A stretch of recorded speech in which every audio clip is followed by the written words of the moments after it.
تو اب کوئی چیزیں نا بے مصرف ہو نہیں رہی ہر بات سے، اور اصل باتیں سنجیدہ حلقے بتا رہے ہیں، اور سنجیدہ حلقوں کو پتہ ہے کہ دراصل یہ نورا کشتی عوام کے ساتھ ڈرامہ کر رہی ہے نون لیگ اور پیپلز پارٹی، یہ بیچ میں سے اور پیٹ میں سے سب میں ایک ساتھ اکٹھے کھڑے ہیں جی، حکومت مل کر ہی بنائیں گے۔ فیصل صالح حیات پاکستان پیپلز پارٹی کے سینئر رہنما ہیں جی، بلکہ سینئر ترین رہنما ہے، اور محترمہ بینظیر بھٹو صاحبہ کے بڑے درینہ ساتھی ہیں۔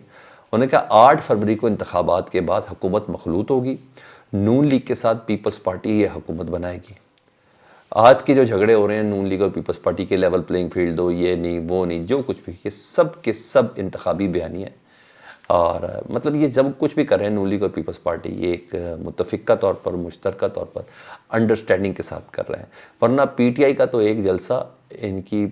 سیاسی کیریئر کے اوپر بہت بڑا ڈنٹ ڈالنے کے لیے کافی ہے، جس سے یہ لوگ ڈر رہے ہیں۔ ایسے نہیں یہ تمبو شمبو کھڑے بھی آگے آپ کو لے کے چلتا ہوں میں، تو وہ کافی ہیں۔ تو مطلب یہ نورا کشتی چل رہی ہے اور عوام کی آنکھوں میں دھول ڈھونکا جا رہا ہے، اور اس کے علاوہ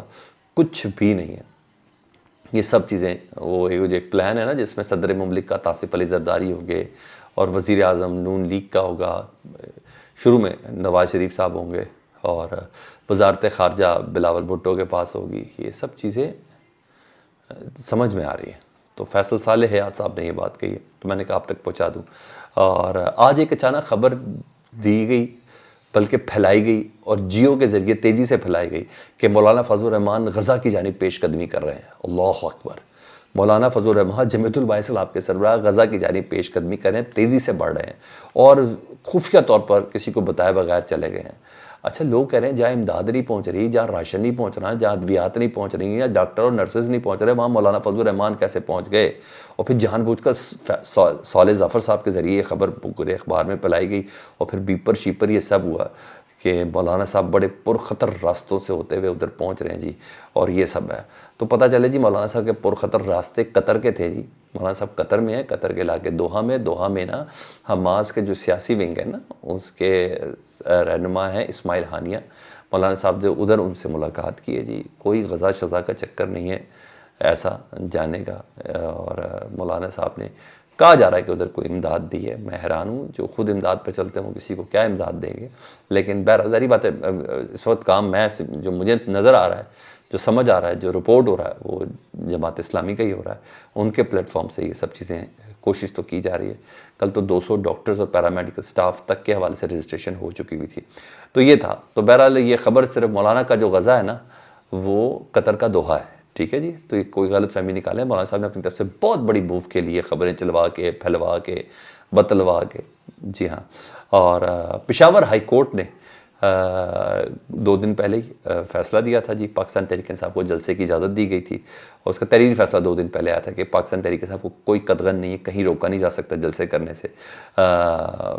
لیکن پہلے بھی پشاور ہائی کورٹ کا ایک فیصلہ تھا جس پہ سپریم کورٹ نے احکامات دیے تھے، نہیں، ایک شخص اگر گرفتار ہے تو اس کو گرفتاری کے دوران دوسرے مقدمے کے اندر گرفتار کیا جا سکتا ہے۔ تو اس کے بعد آپ نے دیکھا کہ پاکستان تحریک انصاف کے تمام افراد جو پی ٹی آئی کے ساتھ جڑے ہوئے تھے وہ ایک کے بعد ایک گرفتار ہونے لگ گئے تھے۔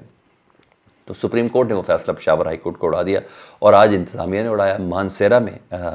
ورکرز کنونشن تھا پاکستان تحریک انصاف کا، کرسیاں اکھاڑ کر پھینکی گئیں، اور سب کچھ پولیس کر رہی تھی، ویڈیوز کے اندر ہے، اور یہ سب قاضی فائز صاحب کے ساتھ سامنے ہوتے ہوئے کہ ہر ایک کو الیکشن کی، لیول پلینگ فیلڈ کی، انتخابی مہم چلانے کی اجازت ہوگی، اگر کسی کو شک ہے تو وہ بیوی پہ جا کے بات کرے، بیوی سے بات کرے، ٹی وی پہ بات نہ کرے۔ تو اس بات کو لگتا ہے انتظامیہ نے سیریس نہیں لیا، تو پاکستان تحریک انصاف قاضی فائز صاحب کی طرف دیکھ رہی ہے کہ ہمیں انصاف دیا جائے۔ مجھے لگتا ہے جیسے کچھ مائکرو مینجمنٹ ہو رہی ہے، اس مائکرو مینجمنٹ میں مائنس عمران خان ہے، جس کا مجھے اندازہ بھی ہے کہ عمران خان صاحب نہیں ہوں گے، اس کے بعد ہی پاکستان تحریک انصاف کو کوئی تھوڑی بہت اجازت ہوگی جلسے جلوس کرنے کی، اور انتخابی مہم چلا سکیں گے۔ تو پہلے یہ مائنس کرنے کی تیاری کر لیں، اس کے بعد 30 نومبر، یعنی اس کا مطلب یہ ہو گیا کہ آج اگر 5 تاریخ ہے تو 25 دن ہے، جتنا بھی انہوں نے بڑا ڈنٹ ڈالنا ہے، جتنی بھی انہوں نے پاکستان تحریک انصاف کو نقصان پہنچانا ہے، یہ جسٹ 25 ڈیز ہیں، اس کے بعد میدان کھول دیں گے، مجھے ایسا لگتا ہے۔ ہاں، اس میدان میں، کیونکہ لیول پلینگ فیلڈ میں کھیلنے کے لیے عمران خان نہیں ہونا چاہیے، یہی ڈیمانڈ ہے اور یہی شرط ہے، ٹھیک ہے سر، پھر بول رہا ہوں، یہی ڈیمانڈ ہے اور یہی شرط ہے۔ دوسری خبر یہ ہے کہ مشاورتی اجلاس اس وقت اڈیالہ جیل میں جاری ہے سپرنٹینڈنٹ جیل اور اسلام آباد پولیس کے درمیان کہ عمران خان صاحب کو سپریم کورٹ میں پیش جو کرنا ہے وہ کس طریقے سے کرنا ہے یہ طلب کیا گیا ہے. جیسے اس کے منٹ سامنے آئیں گے میں آپ کے ساتھ شیئر کروں گا. اپنا بہت زیادہ خیال رکھیں. پھر بول رہا ہوں ریکویسٹ کر رہا ہوں کہ چینل سبسکرائب کر دیں تاکہ میرا اور آپ کا یہ رابطہ بحال رہے. اللہم صلی علی محمد و آل محمد.